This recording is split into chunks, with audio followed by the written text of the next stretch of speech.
We all know Predator is basically a testosterone-fueled jungle gym where 7 dudes flex their macho muscles, each battling to claim the ultimate alpha spot. They swagger, grunt, and show off their battle scars like it's a masculine Olympics.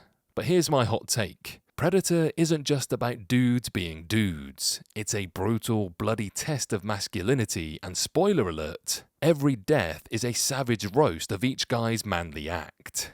But hey, before we dive into this carnage and critique, do yourself a favour, hit subscribe, smash that like button like it owes you money, and drop a comment. And if you want to help keep this chaos coming, consider joining the channel membership for exclusive content. Now that's out of the way, time to break down who died how, and why their macho game totally flopped. So the first kill, Hawkins, the beta.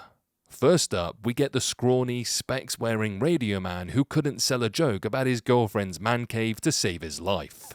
Dude's the least manly guy in the bunch, contributing zilch intel and 0 kills. When Hawkins chases Anna like a lost puppy, it's almost like a creepy assault scene until the Predator flips the script by gutting him, dragging him upside down, and carving him a new hole that's ironically larger than his girlfriend's. Remember his "how big is my girlfriend's vagina" joke? Well, Predator's revenge is brutal. He literally gives Hawkins a gaping abdominal vagina of his own. And judging by the naked, skinned dudes hanging in the jungle, this alien doesn't just kill, it castrates with surgical flair.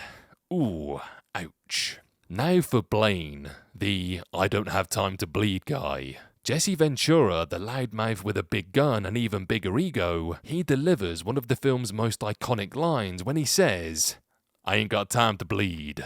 Too bad he didn't have time to dodge a plasma blast that melts him bloodlessly.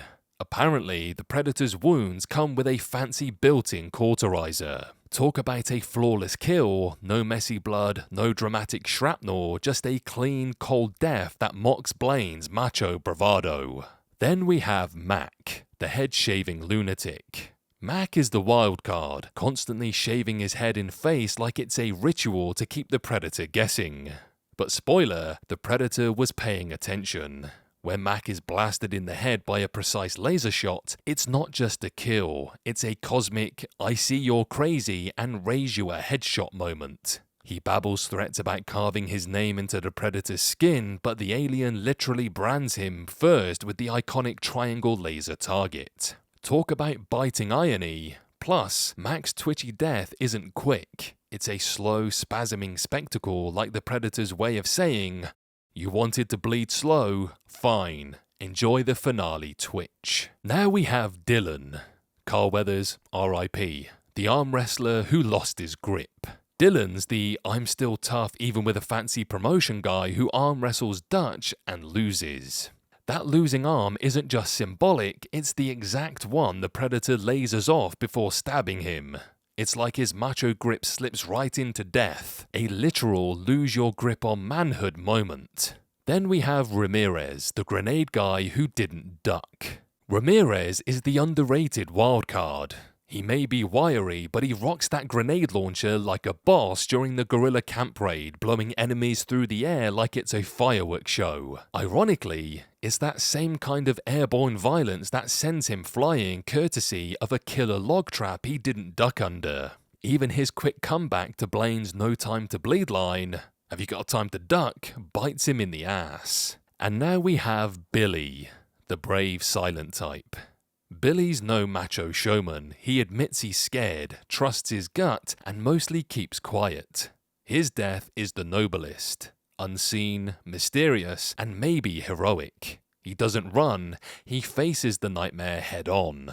That's real masculinity. No swagger, just guts. And finally, Dutch, the unexpected hero.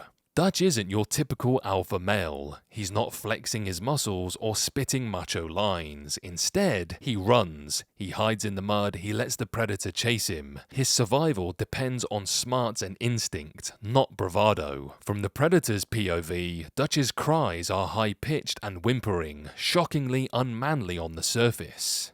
But that's the genius. Dutch's masculinity isn't about toughness or swagger. It's about knowing when to be vulnerable, invisible, and strategic. He turns the predator's own style against it by becoming invisible himself and fighting hand to hand. So here's the real deal. Predator isn't a celebration of macho posturing, it's a savage critique of it. Every death mocks the dying dude's brand of masculinity, and Dutch, he flips the script, proving the only masculinity that matters is the one that's real, raw, and smart enough to survive. Now, go ahead and imagine this. What if the Predator is just an alien therapist testing our toxic masculinity? Spoiler, we all failed the test.